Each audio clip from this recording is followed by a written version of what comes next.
Bom, pessoal, a gente vai começar agora a nossa oitava aula de finanças corporativas, onde a gente vai tratar da gestão financeira de curto prazo das empresas, tá?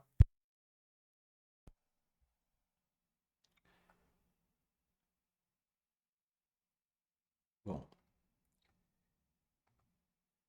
é, em todas as aulas a gente passa uma lista de leituras preparatórias, né? Nesse caso, seriam as notas de aula, da aula 8, o estudo de casos de política de dividendos e alguns capítulos do Corporate Finance do Brian Myers, os capítulos 18, 28 e 29 do livro do Ross. E aí eu passei três livros de gestão de curto prazo, gestão de capital de giro, mas para passar uma ideia de geral da matéria, né? Eu, sinceramente, eu não espero que vocês venham a ler esse material, não. Tá bom? Mas se por acaso você quiser uma referência, esses aqui são os livros da nossa referência. O primeiro tópico que a gente vai tratar é o da gestão de estoques. O que a gente trata quando a gente fala da gestão de estoques? Em primeiro lugar, a gente tem que lembrar que o estoque, a gente tá muito relacionado a empresas comerciais e industriais, né? Uma prestadora de serviço, por exemplo, ela tem um estoque muito reduzido. O estoque simplesmente para prestar aquele serviço que ela faz. E enquanto que numa indústria e num comércio, o estoque faz parte da atividade base daquela empresa, né? Então você acaba tendo um estoque relativamente maior. Então, nesse caso, nessas empresas, principalmente as empresas industriais, a gente tem três tipos de estoque: o estoque de matérias-primas, né, matéria-prima bruta, aquele estoque de produtos em processo de elaboração, que ele não pode nem ser considerado matéria-prima, mas ele ainda não chegou no estágio de ser considerado um produto acabado, e por fim, aquele produto acabado pronto para venda, né? Esse terceiro produto é o que de fato você acaba fazendo dinheiro em cima, né? Ele representa já a agregação de valor que a empresa fez naquela matéria-prima. A gente conversou sobre isso na, na primeira aula e é meio que por aí, né? Vamos lá. Quando a gente fala de estoque, a gente tem dois tipos de custo, basicamente, e que eles se contrapõem. Um vai na linha de ter menos estoque e o outro vai na linha de ter mais estoque. O fato é que ter estoque representa um custo para a empresa e ela representa uma perda de rentabilidade para a empresa, né? Até porque quanto mais tempo o produto fica estocado, menor é o giro, menor é a rentabilidade, né? Então você acaba tendo problemas com isso. Então, olhando aqui para a nosso slide, o primeiro aspecto é o custo de carregamento, né? E a gente tem que pensar esse custo de carregamento como todas aquelas despesas relacionadas a manter o estoque. Então, por exemplo, eu tenho que lembrar da segurança, da refrigeração, do controle do estoque, os seguros e impostos, as perdas, a obsolescência, o furto, a deterioração, né? Aquele capital que está empatado naquele estoque ali que poderia estar sendo usado para outras coisas. O fato é que eu ter uma quantidade de estoque, ela traz problemas para a minha empresa. Então, só para a gente lembrar, isso desde a década de 80, empresas do ramo automobilístico e de outros ramos também procuram trabalhar com estoque próprio mínimo. Ela acaba jogando para os fornecedores os estoques e eles acabam trabalhando aqueles regimes já antigos, né, do just in time, do Kanban, enfim. Você tem várias formas de lidar com essa questão dos estoques. O fato aqui principalmente quando a gente fala de produtos acabados, a falta do estoque também é um problema, né? Muitas vezes, por exemplo, quando a gente vai numa loja de departamento que quer comprar uma televisão, quer comprar uma geladeira, e que a pessoa mostra é, é, na tela do computador a geladeira e você poderia comprar para receber em casa, você acaba se desmotivando e não comprando, né? Eu vou contar um caso que aconteceu comigo. Uma vez a gente contratou uma decoradora lá para casa, e a menina levou a gente numa loja de móveis e mostrou uma mesa. E eu só queria ver a mesa, né? Eu nem questionei se a mesa era bonita ou feia. O fato é que não tinha uma mesa no estoque para vender. E lá pelas tantas eu me irritei com a situação, né, da pessoa querer te vender uma coisa que você não, assim, eu só queria ver a mesa antes de comprar, né? E, e no final das contas eu não comprei nada que a mulher sugeriu, eu acabei trocando decoradora. O fato é que não ter o estoque, você perde venda por causa disso, você perde negócio por causa disso, né? Então, assim, existe esse trade-off entre ter estoque e não ter estoque, ele é uma decisão, das decisões, digamos, mais difíceis do gestor financeiro e que afeta todo o modelo de negócio, né? Se a gente parar para pensar, por exemplo, aquelas empresas que têm pouco estoque, né? A gente pode falar de Toyota, Honda e várias outras, que acabam utilizando o estoque dos seus fornecedores como base e aí pedem uma certa frequência desses fornecedores, elas beneficiam de fato de um giro maior do seu estoque, tem menos estoque, tem menos capital empatado. Em compensação, isso não vem de graça, né? A gente está passando, nesse momento agora, a gente está gravando isso aqui em 2021, final de 2021, está passando por uma crise mundial no setor dos semicondutores. O que é o semicondutor? São aqueles chips de computador que servem para várias aplicações. Nos carros, por exemplo, eles servem para controlar o motor, eles servem para controlar a parte elétrica, sistemas auxiliares como o ABS, sistema anti-derrapagem, né? A iluminação interna, o painel, o LED do painel, o rádio, enfim. O fato é que, exatamente por ter pouco estoque desse tipo de produto, as indústrias acabam tendo que desacelerar a sua produção. Isso aconteceu já há algum tempo também. Não sei se vocês lembram que a gente teve um problema no tsunami, um pequeno terremoto, e depois a gente teve um vazamento nuclear em Fukushima, no Japão, que era muito ligado também a essa questão de semicondutores, e também por conta disso a gente acabou tendo um atraso na produção. Então, essa decisão de você ter estoques maiores ou menores, né? Se você horizontaliza, se você verticaliza a sua produção, ela tem implicações práticas muito importantes na empresa, né? Os próprios processos de trabalho da empresa são completamente diferentes, né? Uma coisa é eu ir buscar no meu estoque alguma coisa e colocá-la em produção, e outra é eu ligar para a empresa fornecedora para ela em 24 horas estar me mandando aquilo. A forma de lidar com isso, inclusive tributária, as responsabilidades, enfim, é completamente diferente, né? Então, por isso que essa decisão de estocagem, ela não é uma decisão trivial. Aqui, nesse caso, a gente está falando da empresa que decidiu estocar dentro dela mesma. Então, a gente vai apresentar aqui alguns modelos, basicamente o modelo modelo ABC, o do lote econômico, e o estoque determinado pela demanda, para mostrar para vocês a lógica deles. Agora, deixa eu antecipar uma coisa. Quando a gente mostra alguns modelos, algumas coisas são de aplicabilidade imediata.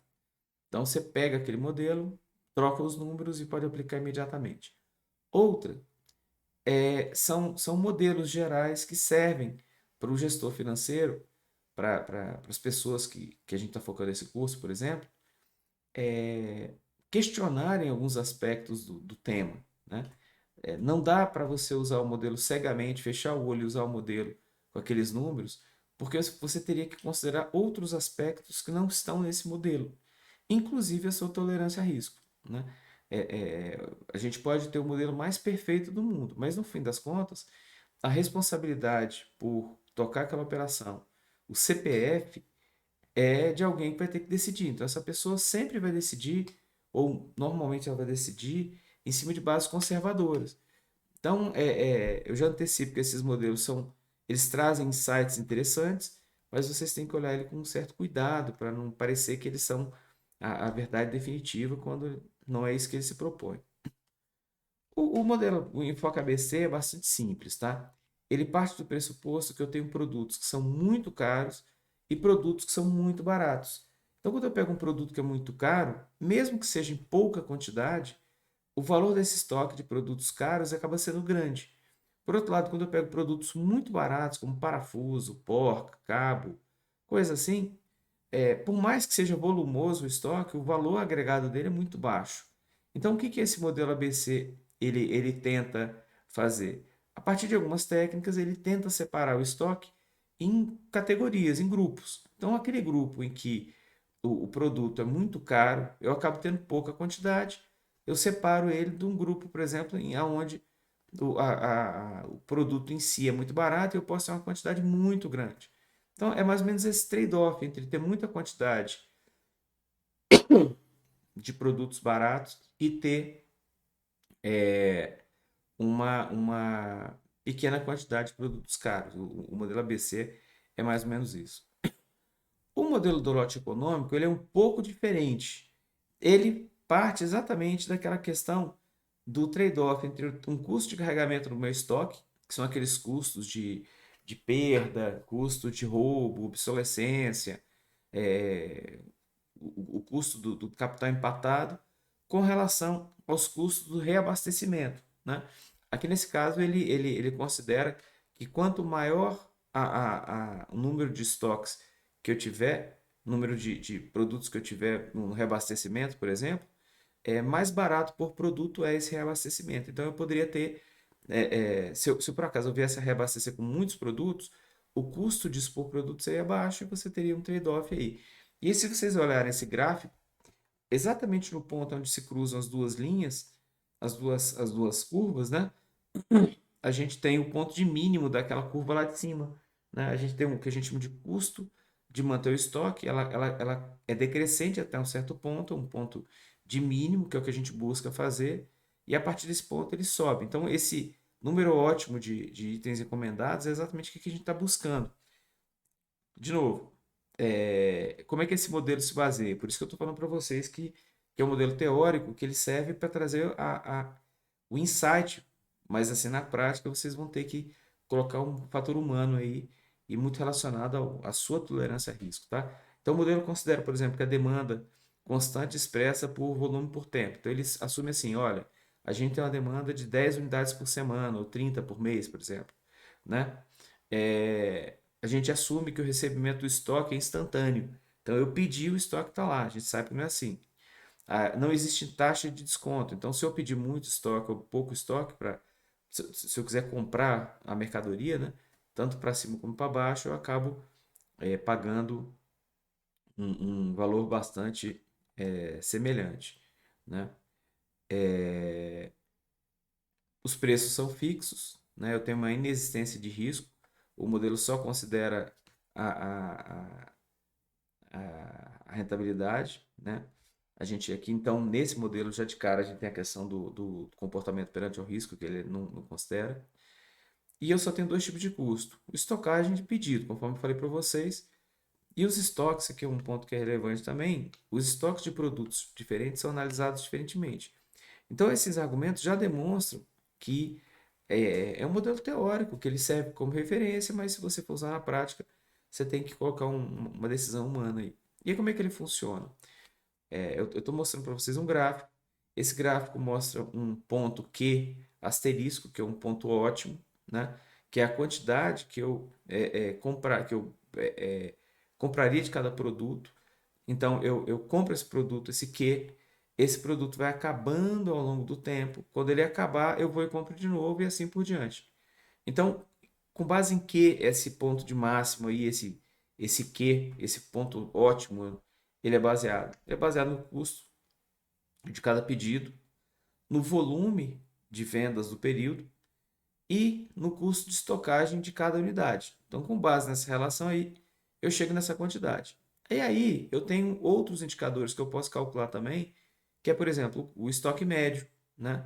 O número de pedidos do mês, quer dizer, eu pego o volume total dividido pela quantidade de cada pedido, eu tenho o número de pedidos. O tempo entre cada pedido. Então, se eu tenho um certo número de pedidos, eu tenho um dia expresso em dias, e eu tenho 30 dias no mês, eu consigo calcular esse tempo e, por fim, o ponto de recompra, que é o momento em que você precisa, esse ponto de recompra é medido em quantidades, tá? E que você precisa recomprar.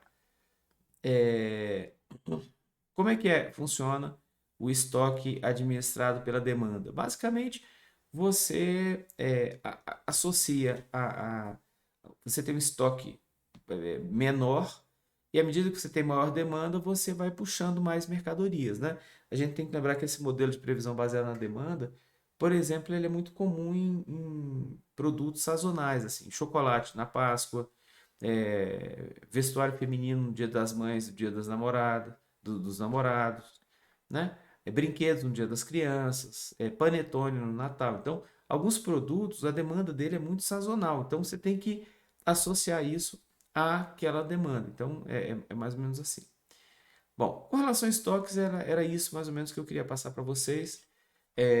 Na lista de exercício, a gente tem alguns exercícios de estoque para vocês fazerem contas. Então, como o exercício está resolvido, acho que não tem muita dificuldade de vocês olharem lá. E aí a gente conversa com o monitor para ver se ele resolve para vocês, tá bom? Agora a gente vai falar sobre a política de dividendos das empresas. Aqui, quando a gente fala de dividendo, o Brasil tem uma figura chamada juros sobre capital próprio, que é uma modalidade de distribuição de lucros parecido com o dividendo, tá? Então vamos simplificar e chamar os dois de dividendos só para tornar a nossa vida mais fácil. Mas o que é o dividendo? O dividendo, ele é uma forma da empresa remunerar os seus acionistas por meio de recursos financeiros. É a única forma que a empresa pode remunerar os seus acionistas? Não. Por que não? Se a empresa tiver uma valorização de suas ações, o acionista também se beneficia. A gente aqui tem que tomar muito cuidado, e um pouco do escopo dessa discussão que a gente vai ter agora é nessa linha, é que o acionista ele pode ter algumas formas de ganhar dinheiro com as suas ações, né, naqueles investimentos que ele fez nas empresas. A primeira forma é de fato com o recebimento de dividendos, que são basicamente pagamentos financeiros que as empresas fazem normalmente 2 vezes por ano, né? Às vezes elas fazem até mais que isso, outras fazem 1 vez por ano, outras não fazem, né? Mas o fato é que ela distribui dinheiro para que o acionista possa aplicar em outra coisa, possa gastar, enfim.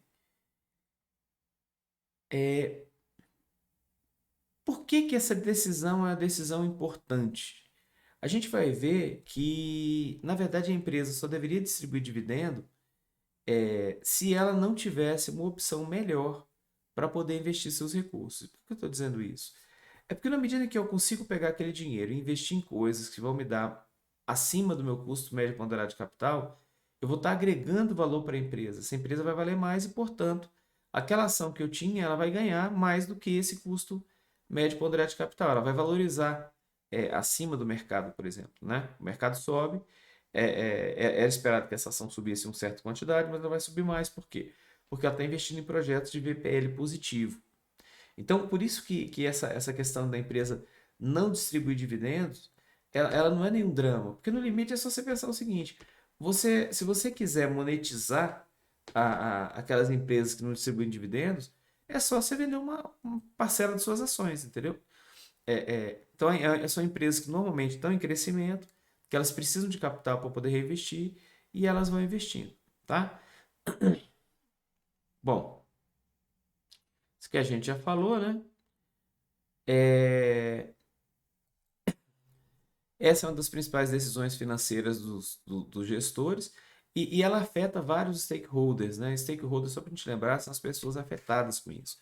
Então, ela afeta os acionistas, né? Muitos acionistas gostam de receber dividendos, mas isso é uma coisa que a gente tem que também abstrair um pouco, porque quando o cara é um investidor profissional, o que acontece é que ele sabe que algumas empresas não vão distribuir dividendos.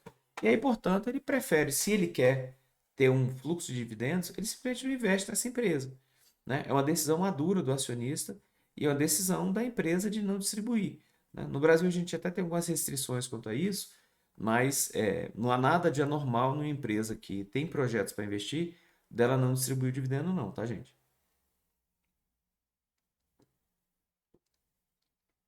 O mercado também vê com bons olhos a distribuição de dividendos.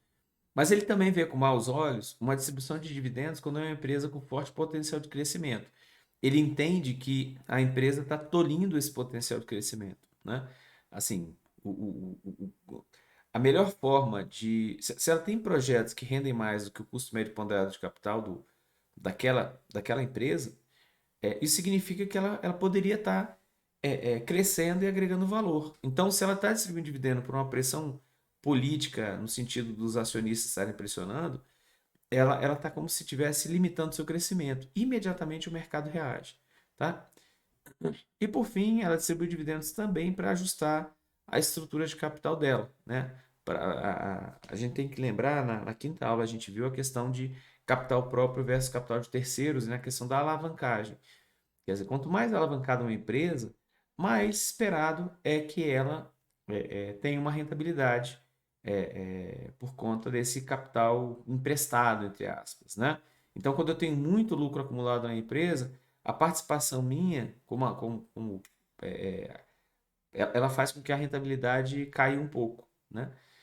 Tudo bem que o fato de eu ter muito capital próprio também reduz o risco, mas aí a gente volta para aquele mesmo ponto, né? Da tolerância ao risco do gestor financeiro da empresa, de ele saber correr os riscos que ele está correndo e ele querer correr esses riscos. Bom, payout é basicamente o percentual do lucro líquido que a empresa distribui, né? E a política de dividendos está relacionada com o montante e a frequência, né, de distribuição desses dividendos ao longo do tempo. É, é, qual que é o grande ponto? O gestor financeiro, ele sempre deve pensar na maximização do valor dos acionistas. Então, se essa distribuição de dividendos for vista como uma coisa positiva pelos agentes de mercado, alguma coisa que valorize a ação, aí tudo bem. Mas se for visto como uma coisa negativa, o ideal é que ele não distribuísse dividendo, né? Aqui tem uma questão também que é mais pragmática.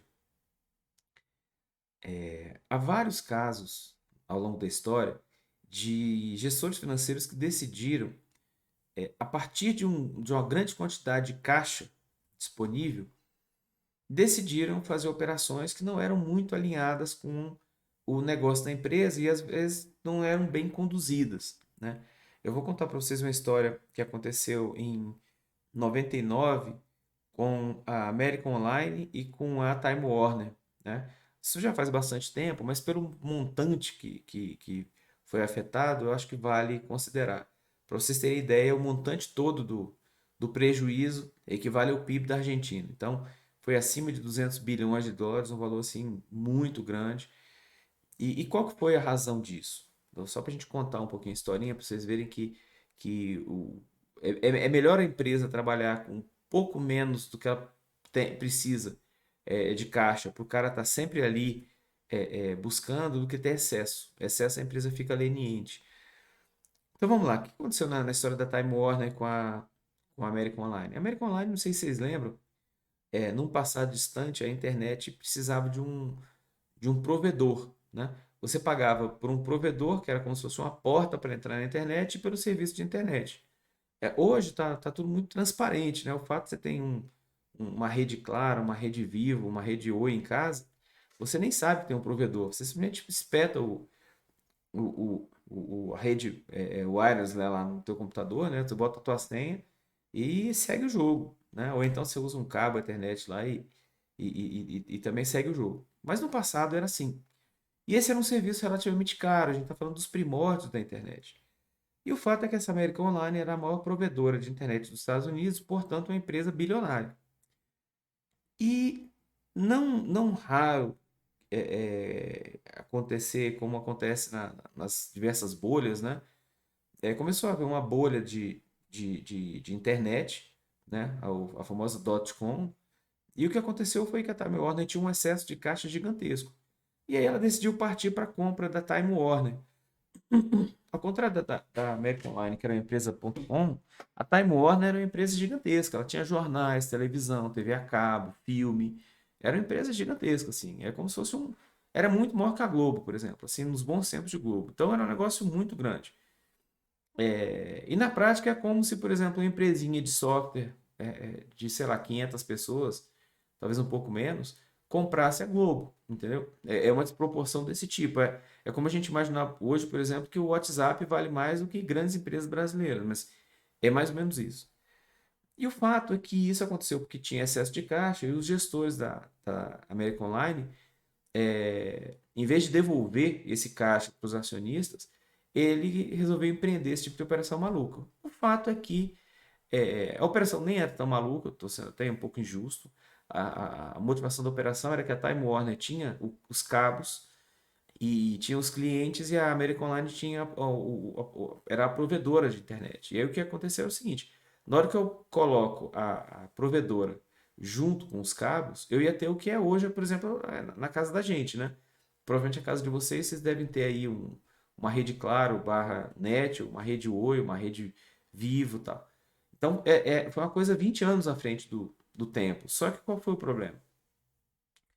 O problema é que tinha havido uma fusão recente da Disney com eu não lembro quem. E o fato é que essa operação ela acabou passando pelo CAD americano, né? Acho que é SEC, e a operação ela passou raspando. Na próxima, eles vieram rasgando em cima da Time Warner e da American Online. E o fato é que, para evitar uma concentração de mercado muito grande na mão dessa nova empresa, eles obrigaram a Time Warner a ceder o seu cabo para outros provedores que quisessem ter e obrigou a American Online a disponibilizar o serviço em locais onde não era viável economicamente. O fato é que, no final das contas, o que era uma operação que poderia ter sido muito bem sucedida e criado muito valor para essa nova empresa, ela destruiu alguma coisa como 200 bilhões de dólares. Essa operação só foi completamente revertida em 2007.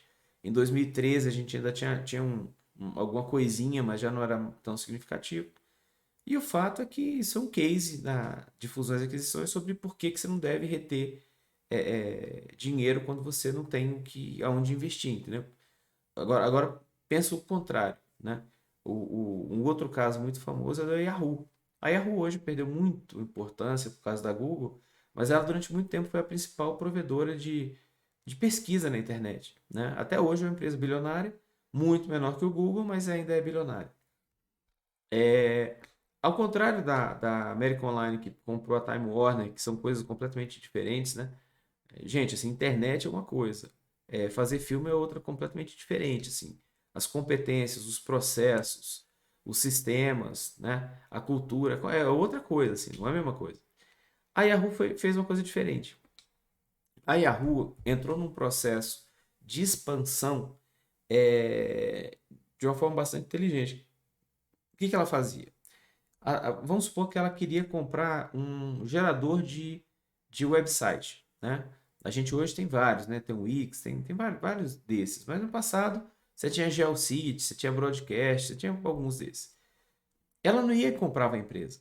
Ela comprava 5% da empresa, colocava uma pessoa dentro do colegiado, lá do Conselho de Administração, Conselho Fiscal, e ia conhecendo aquele negócio. Na medida em que ela entendia que aquele negócio era um negócio promissor, aí sim ela entrava. Então, ela provavelmente perdeu dinheiro em várias pequenas empresas porque ela teve que investir 5%, a empresa não era lá essas coisas, e ela acabava não rentabilizando esse pequeno investimento. Mas, em compensação, quando ela entrava para rasgar. A Yahoo também sofreu os efeitos da bolha da internet, só que ela saiu muito forte, assim. O que acabou acontecendo com a Yahoo foi que o crescimento do Google acabou tomando muito espaço daquela empresa, né? É engraçado que houve uma consolidação, vocês não vão lembrar disso, mas a gente tinha, por exemplo, de provedor de página, a gente tinha o Netscape, né? A gente tinha o Fox, Firefox, eu acho. Assim, tinha vários, assim. E hoje a gente acabou consolidando muito em cima de Google, em cima de rede social, né, em cima de Microsoft para programa de planilha, sistema operacional, enfim. Mas é mais ou menos isso, pessoal. Se você tem projeto, não distribua, aplique nos projetos que você vai bem. Se você não tem projeto, distribua, porque senão os caras vão fazer mau uso desse dinheiro.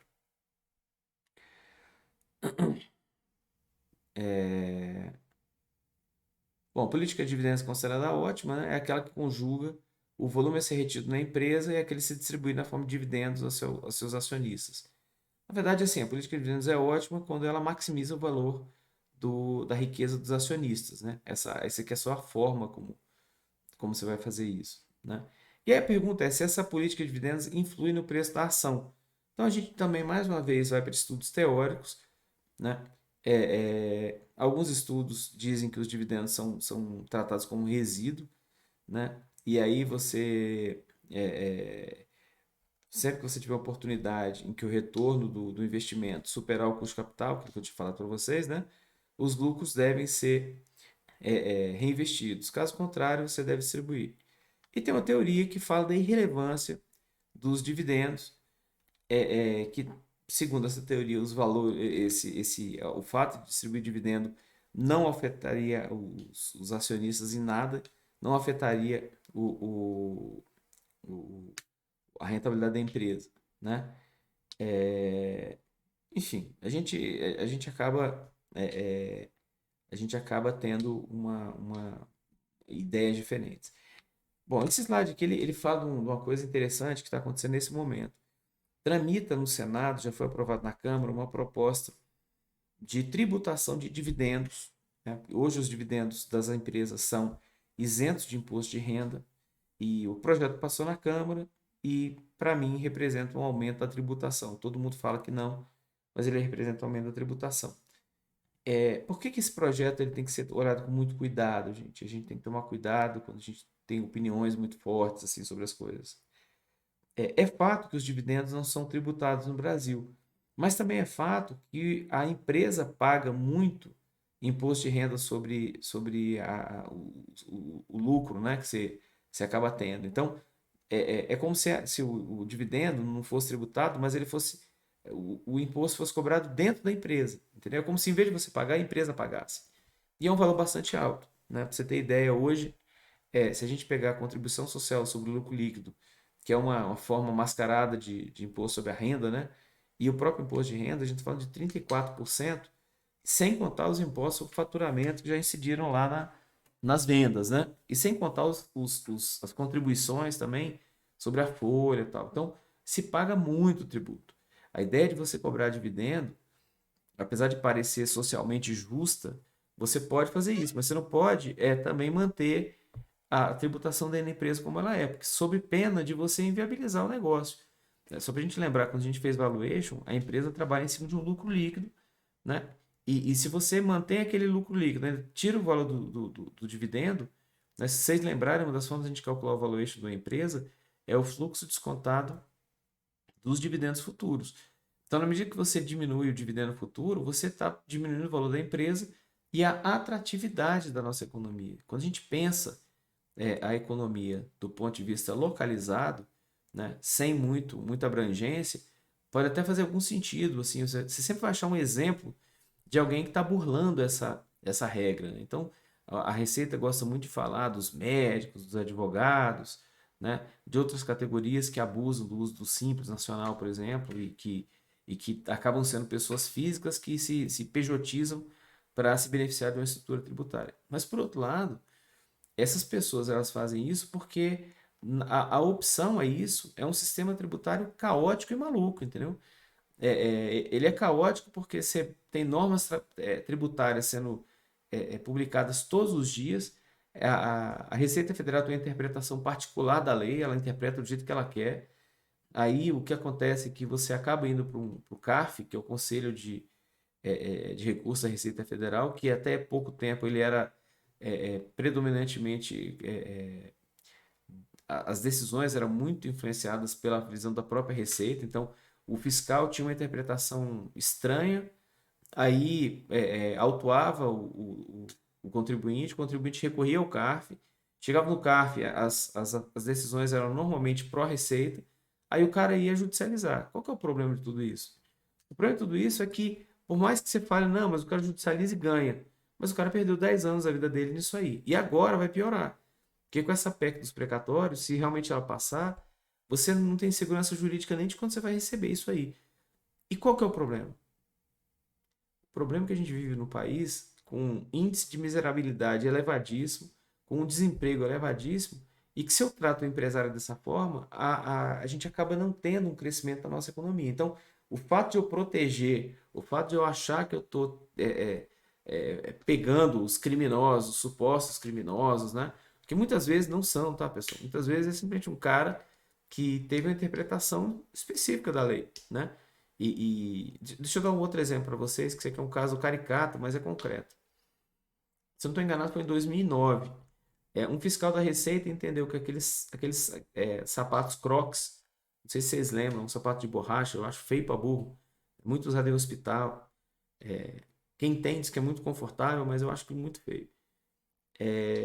que aquele sapato não seria um sapato de borracha para a classificação da Receita, e sim um sapato impermeável. Eu não sei como é que o fiscal conseguiu um sapato impermeável que tem furo, mas ele considerou aquilo como um sapato impermeável. O fato é que a Crocs foi autuada, né, em milhões de reais. Esse processo tramitou até 2015 e 2016. A Crocs perdeu. Olha que interessante. O sapato é furado, mas a Crocs perdeu. E aí ela perdeu, o jogo segue. Beleza, a partir de agora eu vou importar ele como um sapato impermeável.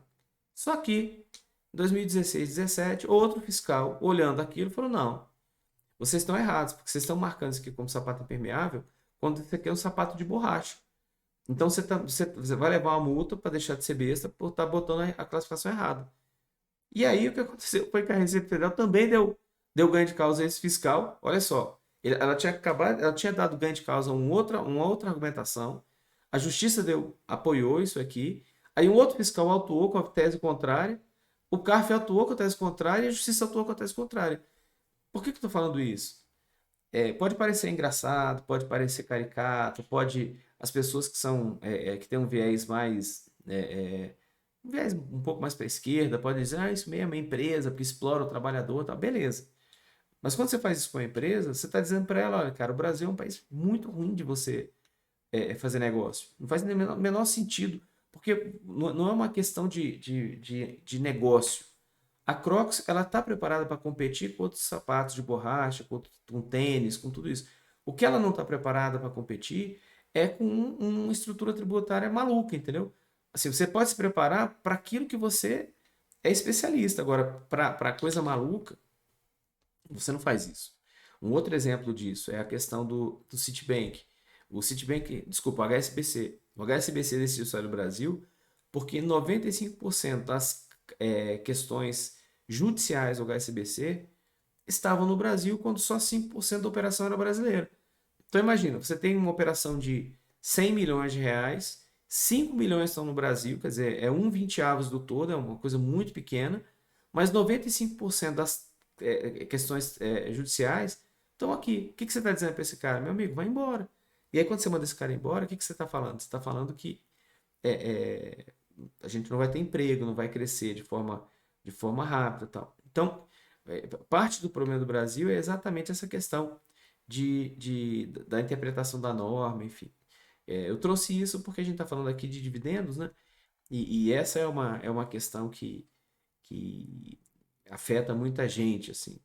Apesar do dividendo ser isento, a Receita Federal entende que algumas pessoas, algumas empresas, elas estão simplesmente burlando a legislação do imposto de renda da pessoa física ao se pejutizar. E aí o que acontece é que ela autua o cara, né? Ela não quer saber se aquilo é ou não, de fato, uma empresa.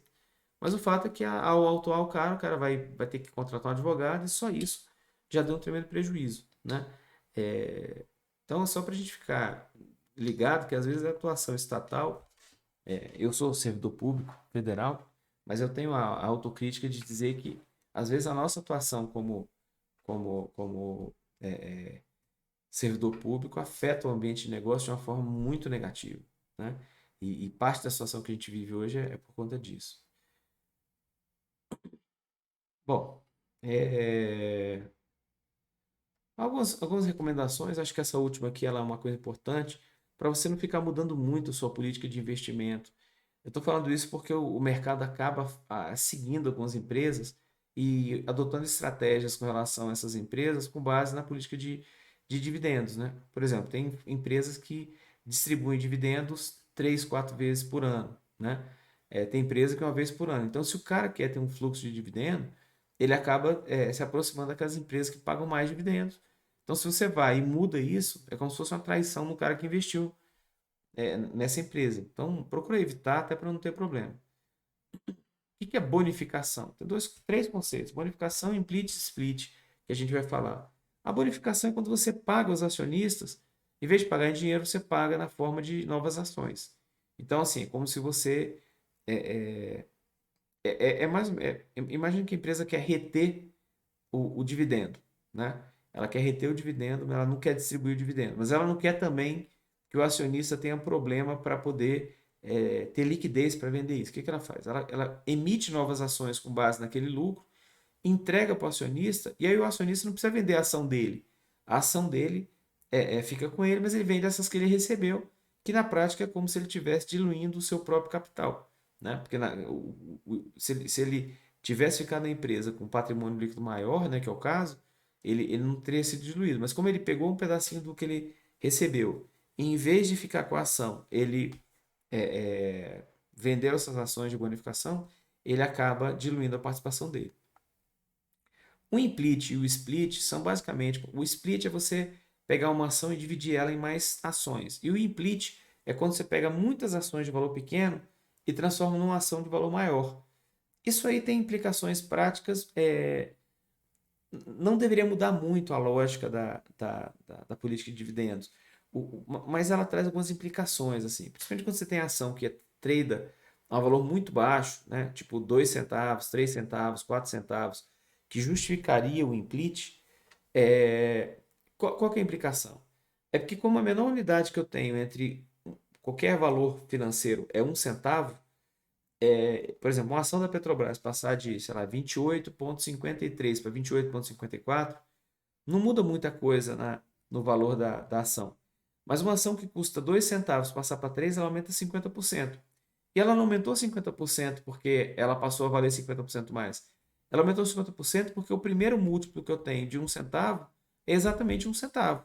Então, assim, eu não consigo. Ou ela é 2 centavos ou é 3 centavos. Então, quando você tem uma situação dessa, você acaba tendo pouca liquidez nessas ações. Isso traz uma série de problemas para os investidores. Então, para evitar esse problema, você faz um split, você junta ações.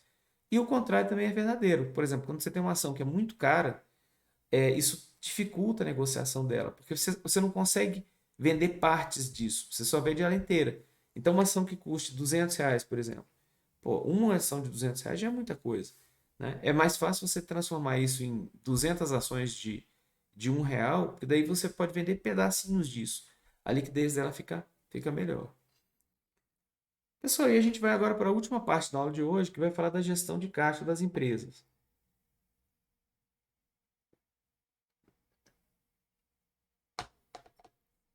Bom, o que é a gestão de caixa? Caixa, no passado, a gente considerava caixa só o dinheiro que estava nas empresas, né? A gente hoje já vê que, na verdade, caixa pode ser visto como disponibilidades, né? E por que disponibilidade? E o que é disponibilidade? Disponibilidade basicamente é caixa, aquele recurso em bancos, aplicações financeiras de curto prazo, enfim. E a lógica disso é você saber quanto é que você deve manter líquido para você poder fazer a gestão da empresa. Bom, aqui a lógica é o seguinte: o que você deve manter em aplicações de curto prazo que rendem alguma coisa e o quanto você deve manter líquido na forma de depósitos ou em caixa mesmo, em dinheiro, né? Só para a gente lembrar, a economia traz três motivos para a gente manter dinheiro disponível. Primeiro, a transação, que serve para você cobrir os pagamentos que devem ser feitos pela empresa. O segundo é precaução, que serve para você manter uma reserva para atender a necessidades imprevistas e eventuais. E o último é especulação, que é um dinheiro que você tem para poder fazer uma aplicação em alguma coisa que é uma oportunidade que surgiu para você, né? Bom, e o que influencia, por exemplo, o montante a ser mantido em disponibilidade? Primeiro, a gente tem que lembrar que os pagamentos e recebimentos eles são feitos de forma assíncrona, ou seja, a gente tem pagamentos que são feitos em uma certa época e os recebimentos são em outras. Então, para que eu possa fazer esse pagamento, eu tenho que ter dinheiro. Então, eu tenho que manter uma parte disso em aplicações, mas quando estiver mais próximo, poder monetizar isso aí. Possibilidade de eventos imprevistos, né? São, por isso que a gente tem o precaução, né? O nível de acesso ao sistema financeiro, custo das linhas de crédito a curto prazo, relacionamento com instituições financeiras. Isso que está muito relacionado à sua capacidade de pegar dinheiro emprestado. Então vamos imaginar que eu tenha pouco dinheiro em caixa, né? Que eu tenha aplicado tudo, por exemplo, em equipamentos, eu tenha pouca reserva. Se eu tiver uma situação dessa, mas eu tiver muito acesso ao sistema financeiro, tiver facilidade para captar recursos, não tem problema nenhum. Se eu tiver baixo acesso ao sistema financeiro, isso pode trazer problema. Um outro ponto é a necessidade de manter conta corrente em vários bancos, isso aqui normalmente acontece por causa de empréstimos que você tem em várias instituições, ou então fatores regionais, assim, a sua empresa atua em lugares que só tem um tipo de banco. E o último é a política de crédito e pagamento da empresa, né? Então, isso que tudo justificaria as condições de caixa. E aqui a gente tem é, é, aqui a gente colocou dois dos mais importantes modelos, mas na verdade são cinco maiores modelos aqui, tá? É o do caixa mínimo operacional, o modelo do Balmal, lote econômico, Melhor e o modelo do dia da semana. A gente tem uma lista de exercícios só para isso, então eu peço que vocês olhem essa lista. O modelo do caixa mínimo operacional é muito simples. Basicamente, a gente calcula a gente calcula o giro de caixa com base no ciclo financeiro da empresa. Com base nesse giro de caixa, a gente calcula a quantidade de caixa que a gente vai precisar. É um modelo simples, intuitivo, mas a utilização dele tem que ser feita com cautela. Por exemplo, ele não considera os fluxos de pagamento reais, assim. Ele é um grande número, assim. Então, imagina que, por exemplo, eu tenho um desembolso por ano de 2.700.000 e o ciclo de caixa seja de 24 dias, né? Só para a gente lembrar, o que é ciclo de caixa? Lá na aula 6 a gente falou do ciclo operacional da empresa, né? Que é o prazo médio de estocagem, mais o prazo médio de consumidores, menos o prazo médio dos fornecedores. Então, essa diferença aí é o ciclo financeiro. Então, supondo o ciclo financeiro de 24 dias, quando eu divido 360 por 24, eu tenho 15 vezes. Eu tenho que repor 15 vezes o meu caixa. Então, para que eu reponha 15 vezes um valor de 2.700, cada vez que eu reponho 180.000. Que acontece? Que acontece se você altera esses prazos? Então, esse exemplo 2 aqui, ele mostra exatamente isso. Você tem uma empresa cujo prazo de fornecedores é de 20 dias, o prazo de estocagem é de 40, o prazo médio de recebimento de clientes é 65. Então, quando a gente soma 40 que é estocagem com 25 de clientes, dá 65, menos o 20 de fornecedores, dá 45, que é o ciclo de caixa que está aqui. Bom, como os pagamentos anuais são de 400.000, eu divido 360 dias por 45 dias, vai ser 8 vezes. E aí o caixa mínimo operacional é de 400.000 sobre 8, dá 50.000. Então, 8 a cada um mês e pouco, que vai dar essas 8 vezes por ano, eu tenho que puxar 50.000 para o meu caixa, né? O que acontece se eu reduzir, por exemplo, meu ciclo de caixa para 30 dias, por exemplo, né? O meu giro de caixa vai aumentar para 12 vezes, né? E o caixa mínimo operacional vai passar de 50 para 33.000. É razoável, né? Se eu diminuir o meu recebimento, eu consigo ter valores menores para o caixa, porque eu vou estar recebendo com mais frequência. O modelo de Baumol, ele é parecido com o modelo que a gente estava na administração. É também um dente de serra. Como é que ele funciona? Eu tenho um certo valor para o número de operações que vão ser realizadas com base nesse N aqui, né? Esse N e a taxa de juros, R é o montante a ser recebido e B é o custo de transação. Bom, então, supondo aqui, ó, a empresa que recebe no primeiro dia do mês 9.600 e tem um mês de 20 dias, né? E que o desembolso diário é 480 e a taxa de juros de mercado 1% e a cada operação ela gasta R$ 3, ela vai ter que repor o caixa 4 vezes. Como é que eu vejo isso? Ó, essa tabela que a gente tem mostra claramente que no começo do mês eu tinha 9.600, aí eu fiz um desencaixe de 2.400 logo no dia zero, né? Que não está aparecendo aqui. Então no dia 1, 2, 3, 4 e 5 eu fui fazendo os pagamentos de 480 até que o saldo em teoria ficasse nulo. Só que daí eu faço um desembolso de 2.400 de novo. Aí eu vou pagando até que o saldo zero no final, como era esperado, né? Porque a ideia é que o modelo bata. Beleza, mas o que aconteceria se eu aumentasse a taxa de juros de 1% para 2,25% ao mês? Eu aumentaria o número de retiradas aqui. Por quê? A lógica por trás disso é o seguinte, é que quando o dinheiro está aplicado, se você pegasse 9.600 e botasse todo em caixa, você não ia receber nada de juros por causa disso.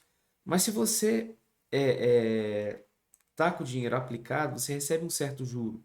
Então, o ideal é que você mantenha o máximo tempo possível na aplicação. O que ele está falando aqui? Em vez de eu sacar 2.400, eu saco menos de 2.400, né? Porque eu vou sacar 6 vezes. E aí, ao sacar menos de 2.400, eu consigo manter o dinheiro aplicado por mais tempo. E aí eu tenho um certo lucro, né? O modelo de Milley-Orr, ele é um modelo probabilístico. Ele parece muito com aquele modelo que a gente viu na gestão de estoques também. E o que eu tenho? Eu tenho um ponto de mínimo, um ponto médio e um ponto de máximo. O ponto de mínimo é o ponto M, que você decide, como gestor, qual é o mínimo que eu aceito em caixa. O ponto médio é esse ponto Z asterisco aqui. Esse aqui é um cálculo, tá, pessoal? Isso aqui é uma demonstração de fórmula. No paper original do Milley-Orr, eles demonstram que probabilisticamente esse ponto intermediário aqui seria o ponto mais adequado para você ter como referência para caixa, para o retorno do caixa. E o ponto H é o ponto onde a partir dele você tira o dinheiro, né, e coloca numa aplicação financeira para ganhar uma certa rentabilidade. Então, o M é o mínimo, é o que você aguenta. O H é o máximo que faz sentido para a empresa, também considerando aspectos probabilísticos. E o ponto Z é aquele ponto de retorno, né? Ah, professor, eu não vou retornar então para o teto, não? Se eu passar o teto, não retorno para o teto? Não. Passou o teto, você volta para o Z. E se eu cair abaixo do mínimo? Quando você cai abaixo do mínimo, você faz um resgate daquelas aplicações para voltar o caixa para o nível Z, né? Que é o que está aqui assim. Então, um exemplo aqui. De novo, isso aqui tudo tem exemplo na lista de exercícios, fica muito mais fácil da gente ver, tá? Mas com base nesses dados aqui, ó. M é igual a 50, é o mínimo que eu aceito. O B é 2,85, que é a custo de transação. A volatilidade é 62,9 e a taxa de juros 1% ao mês. Ao dia, quer dizer. Como é que eu calculo o Z, o M e o H? Primeiro é o seguinte, de onde que eu tirei os 62.900? Ó, eu peguei o fluxo de caixa. Se vocês virem no lado esquerdo, na parte de cima, eu tenho o fluxo de caixa diário dessa empresa. Com isso eu consigo tirar a média e eu consigo tirar a variância. Essa variância aqui é a que é usada no nosso modelo. Bom, a partir disso, o que eu vi também? Eu vi que o H ele tem um valor de 910 e o Z tem um valor de 287. Agora, olha essa tabela na parte de baixo aqui. O que ela mostra? Ela mostra exatamente o momento, olha, no dia 13, né, porque a gente tem que lembrar que eu fiz a conta do dia 1 até o dia 10 para calcular a variância, mas de 11 a 20 eu já estou usando o modelo. No dia 13, eu tinha um caixa inicial de 700, eu tinha um fluxo de caixa positivo de 300, que daria 1.000.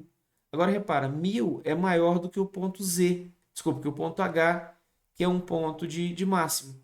Então, se 1.000 é maior que o ponto H, o que vai acontecer? Eu tenho que fazer um certo depósito para que esse 1.000 se transforme em 287, que é o ponto de retorno, tá vendo?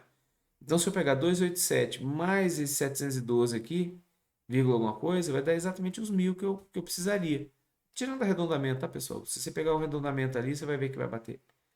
E no mês 18 é o contrário. No mês 18 diz para vocês que o mínimo que eu aceito é 50. Só que se eu pegar 287,79 menos 250, eu vou ficar com 27,79, que é menos que o 50. O que eu faço?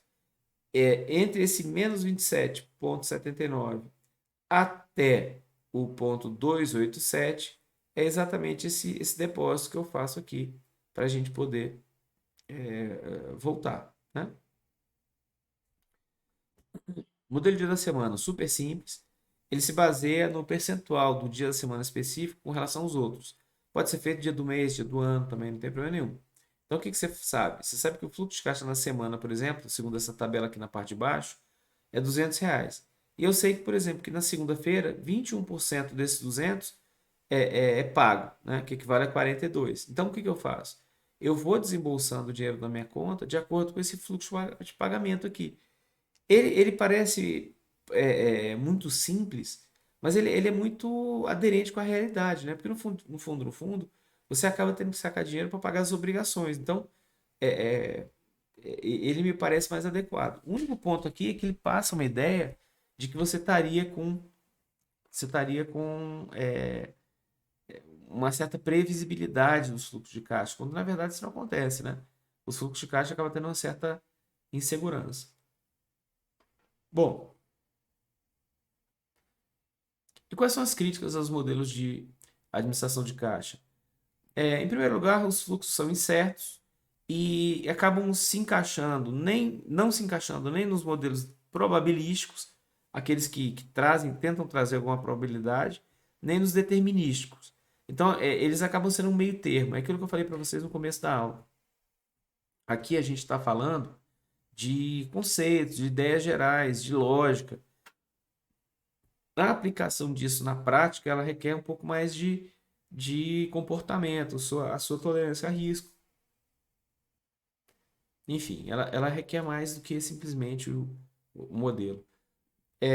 Bom, os modelos de Baumol e Mira Rior somente consideram a motivação transacional, mas a motivação, por exemplo, de precaução, né? E há também de especulação. Por que não?